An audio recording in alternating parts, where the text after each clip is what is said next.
Next chapter in Wonder, names. Rat Boy, Freak, Monster, Freddy Krueger, E.T., Gross Out, Lizard Face, Mutant. I know the names they call me. I've been in enough playgrounds to know kids can be mean. I know, I know, I know. I ended up in the second floor bathroom. No one was there because first period had started and everyone was in class. I locked the door to my stall and took off my mask and just cried for I don't know how long. Then I went to the nurse's office and told her I had a stomachache, which was true because I felt like I'd been kicked in the gut.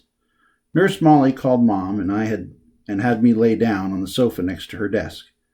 15 minutes later, Mom was at the door. "Sweetness," she said, coming over to hug me. "Hi," I mumbled. I didn't want her to ask anything until afterward. "You have a stomachache?" she asked, automatically putting her hand on my forehead to check for my temperature.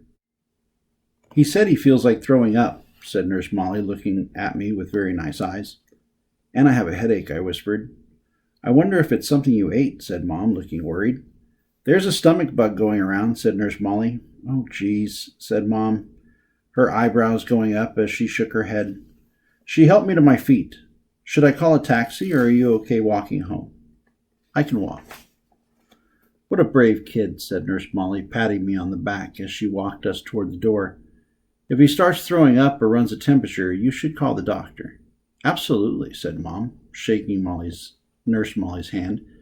"Thank you so much for taking care of him." "My pleasure," answered Nurse Molly, putting her hand under my chin and tilting my face up. "You take care of yourself, okay?" I nodded and mumbled thank you. Mom and I hug-walked the whole way home. I didn't tell her anything about what had happened, and later, when she asked me if I felt well enough to go to trick-or-treating after school, I said no. This worried her, since she knew how much I usually love trick-or-treating.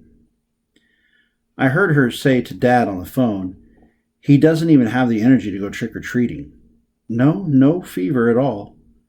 "Well, I think if he does feel better by tomorrow." I know, poor thing. Imagine his missing Halloween. I got out of going to school the next day, too, which was Friday, so I had the whole weekend to think about everything. I was pretty sure I would never go back to school again.